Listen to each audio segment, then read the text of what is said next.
नमस्कार दोस्तों, जैसा कि हमने पिछली क्लास में यूनिट डिजिट पढ़ा रहे थे और यूनिट डिजिट में हमने बहुत सारे क्वेश्चंस किए थे। उसके सारे कॉन्सेप्ट जो थे मेन में हमने कर लिए थे, जो बेसिक जानकारियां थी हमने कर ली थी। थोड़ा सा उसके बारे में और क्वेश्चंस करेंगे, थोड़ी जानकारी और लेंगे और कुछ और तरीके बता देंगे। उसमें जो क्वेश्चन हमने कल फैक्टोरियल वाली बात की थी कि फैक्टोरियल का यूनिट डिजिट कैसे निकालते हैं, इकाई का अंक कैसे निकालते हैं, उसी पे आगे चर्चा करेंगे। तो देखते हैं, कंटिन्यू करते हैं। ध्यान दें, इसको शेयर करते रहें, सब्सक्राइब करते रहें, लाइक करते रहें ताकि डेवलप हो, लोगों तक जानकारी पहुंचे। तो हम यूनिट डिजिट पे बात कर रहे थे, उसी को थोड़ा आगे बढ़ाते हैं। कल हमने इस पे चर्चा की थी, इकाई का अंक।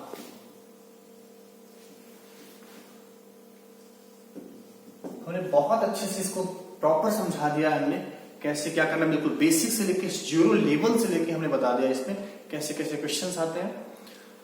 सारी इंफॉर्मेशन पहले दे दी, इसके लिए पहले वाला पार्ट आप देख लें, बिल्कुल जानकारी जान जाएंगे। इसके बाद आप कभी भी आपको यूनिट डिजिट के बारे में पढ़ना नहीं पड़ेगा। अब हम देखते हैं उसके आगे थोड़ा सा।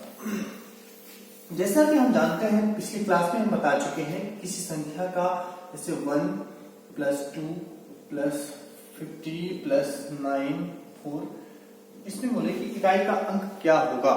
तो आप जानते हैं कि इन सभी के इकाई के अंक को जोड़ दो, जोड़ने के बाद जो है उसकी इकाई का अंक आप उठा लेंगे, वही आपका आंसर हो जाएगा। ये थे बड़े सीधे सिंपल सवाल थे, में हमने कर लिए ऊपर पिछली क्लास में। हम देख रहे हैं थोड़ा सा आगे। कल हम बात चर्चा कर रहे थे साइक्लिसिटी पे, और वहीं पे हमने सवाल को छोड़ा था। तो साइक्लिसिटी पे हम बात कर रहे थे, जो क्या क्या होती है, 0 की 1 की 5 और 6, इनकी साइक्लिसिटी सेम होती है। मतलब इनका जो इकाई का अंक होता है एक ही होता है, सेम वही होता है जो अंक दिया हुआ है, चाहे इनकी घात आप कितनी भी कर दें, चाहे इनकी पावर जितनी भी लगा दें। जैसे आप करें 0 की पावर 2 3 5 = इकाई का अंक क्या होगा, तो बेसिक सीधा है, इसमें 0 होगा। अगली बात करें, जैसे आप 1 है, इसके इकाई का अंक, इसकी पावर आप कुछ भी कर दें तो आपका इकाई का अंक जो होगा वो 1 ही आएगा। फिर ऐसे 5 की पावर आप कुछ भी कर दें तो इसकी यूनिट डिजिट जो आएगा, इकाई का अंक आएगा, वो 5 ही आएगा। 6 का वही है, आप कुछ भी कर दें तो इकाई का अंक आपका 6 ही आएगा। कैसे देख लेते हैं, यहाँ पे से आप जो है 1 की घात में 2 करें तो क्या आएगा, 1 × 1 = 1 ही आएगा, इकाई का अंक भी आ रहा। फिर है 5 की घात में आप 3 करें तो 5 × 5 × 5 मतलब 125 आएगा। अब 125 में इकाई का अंक की बात करें, देखो यहाँ 5 आया, यही चीज हम यहाँ बता रहे थे। सेम यहाँ 6 पे 6 का स्क्वायर करें, अगर तो 6 × 6 मतलब 36 आ रहा है, यहाँ भी इकाई का अंक 6 आ रहा है। मतलब इनका जो साइक्लिसिटी है, इनकी पुनरावृत्ति एकदम वही अंक होती है, चाहे आप कितना भी पावर घात इनकी कर दें।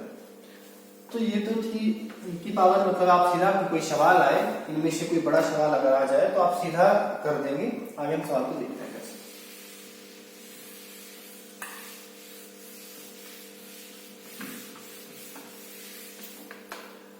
जैसे कोई सवाल दे कि 5 की पावर 241 प्लस 6 की पावर 121, तो इनकी इकाई का अंक क्या होगा।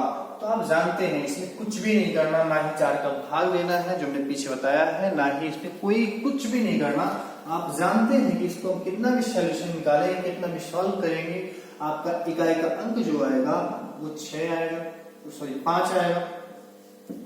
प्लस वही कंडीशन यहां भी होगी, आप 5 में जितने भी पावर कर दें, आपकी इकाई का अंक यहाँ पे 6 में जितना ही पावर कर दो 6 ही आएगा, जो कि हम पहले बता चुके हैं।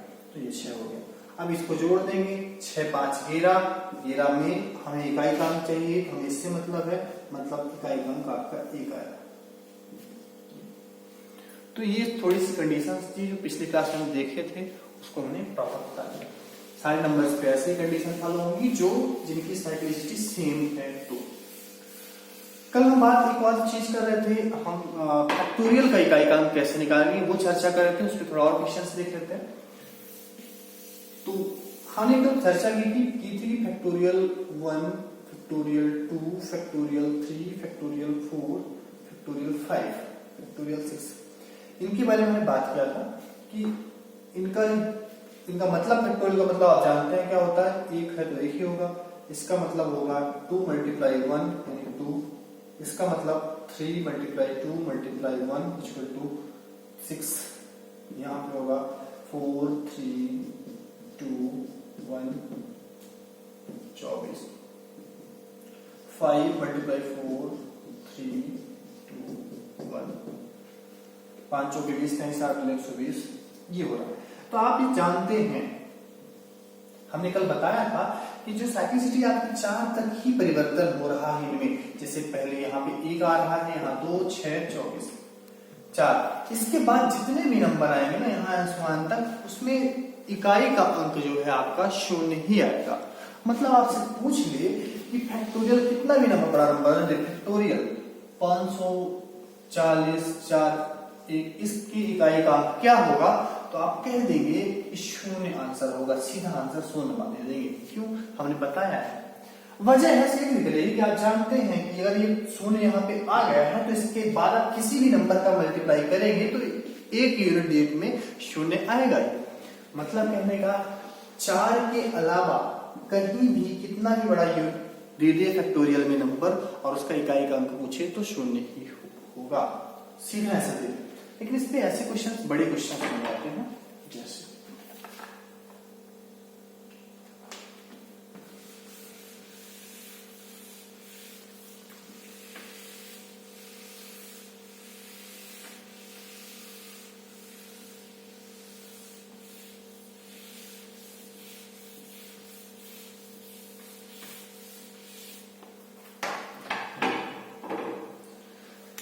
एक क्वेश्चन और यहाँ पे देखते हैं फैक्टोरियल पे ही, थोड़ा लेकिन उससे पहले थोड़ा सा उदाहरण देखते हैं। जैसे मैं कहूं 1 + 2 + 4 + 100 + 1000, इसमें इकाई का अंक क्या होगा। एक क्वेश्चन देते हैं हम, इसकी इकाई का अंक क्या होगा। तो आप जानते हैं कि यहाँ पे आप क्या करेंगे, सीधा सीधा जोड़ेंगे। ये तो 0 0 है तो सीधा इनको जोड़ेंगे, तो 4 × 6 = 7। मतलब इकाई का अंक आपका 7 आएगा। सीधा, कुछ ज्यादा नहीं करना है, इतना दिख रहा है लेकिन कुछ नहीं, क्योंकि आप जानते हैं ये यहाँ पे नीचे आएगा और ये जुड़ेंगे तो इकाई का अंक 7 आएगा। बिल्कुल ऐसे ही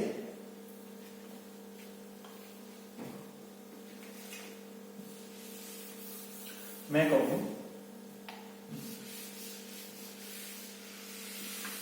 कि 1 फैक्टोरियल + 2 फैक्टोरियल + 3 फैक्टोरियल + 4 फैक्टोरियल, आज जितने भी क्वेश्चंस हैं इसके इकाई का अंक क्या होगा। तो आप यहाँ पे क्या करेंगे, सीधा जो सवाल करेंगे 1 + 2 × 1 + 3 × 2 × 1 + 4 × 3 × 2 × 1। मतलब यहां हम क्या कहना चाह रहे हैं वो समझना जरूरी है। तो यहां पे क्या करेंगे, हम जान रहे हैं 1 + 2 + 6 + 24 ये आ रहा है। अब आप जानते हैं कि इकाई का अंक क्या है, पूछ रहा है। तो आप तो एक तो ये है कि आप सीधा जोड़ दो यहां पे, तो जोड़ेंगे आप क्या आएगा, 4 6 4 10 2 12 13 13 की 3।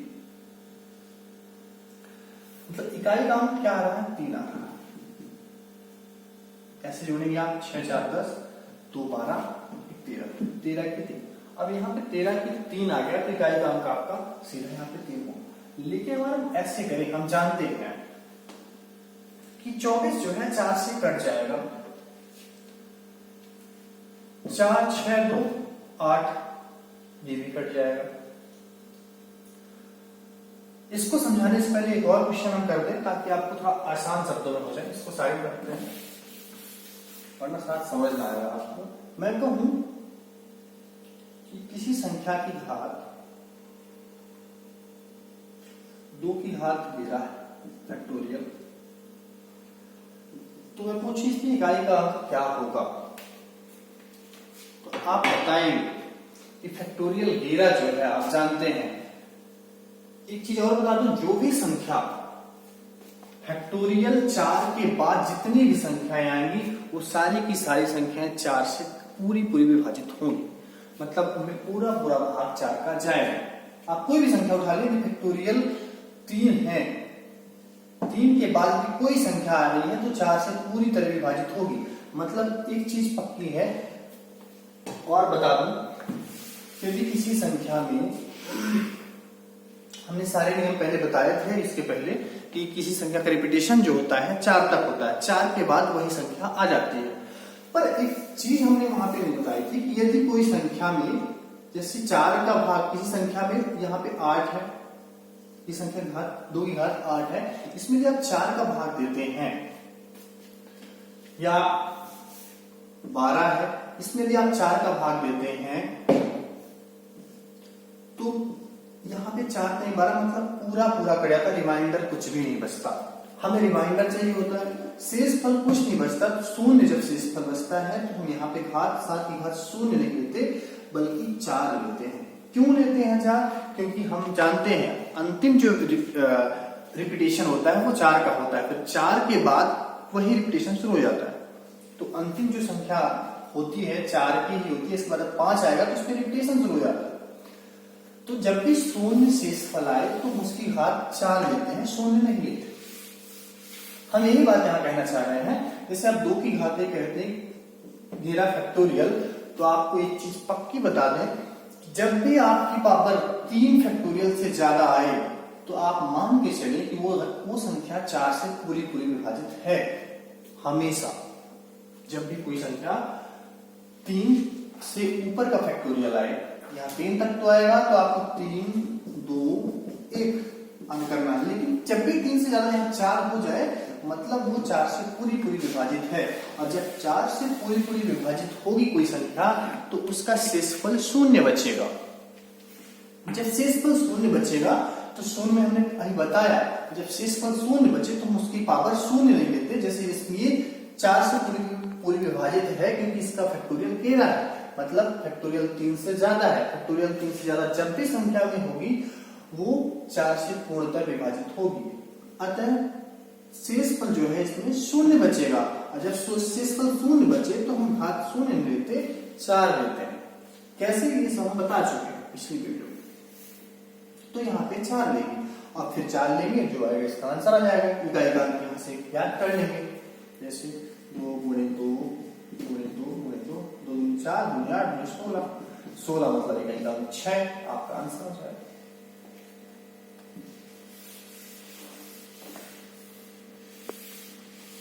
तो ऐसे क्वेश्चन हैं, बड़े आसान सवाल है। और हमने माइनस वाला सवाल भी लिया था, जो बताया था कैसे होगा। तो मुझे लगता है यूनिट डिजिट में इतनी सारी बातें बहुत हो गई हैं। अब क्वेश्चंस करने की बात है तो आपको प्रैक्टिस करना होगा, और आप प्रैक्टिस करें। फैक्टोरियल की बात हमने भी कर दी, फैक्टोरियल में जितने क्वेश्चंस बन रहे थे आई थिंक कुछ बचा नहीं है, और बड़े क्वेश्चंस भी ले सकते हैं। लेकिन अब आपको रूल हमने बता दिया सारा, यहाँ जितने रूल थे, नियम थे। अब आप क्वेश्चन करें, क्वेश्चन लगाएं, फिर आपको जो डाउट आए आप बिल्कुल कमेंट करें, भेजिए, हम उनका सोल्यूशन ले लेंगे।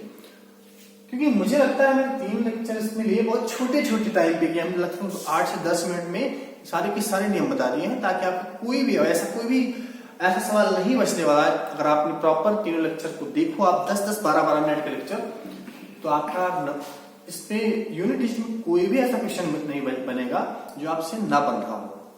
और फिर भी अगर ऐसा कोई क्वेश्चन है तो आप कमेंट करें, हम बिल्कुल उस क्वेश्चन को लेके प्रॉपर वीडियो बना देंगे।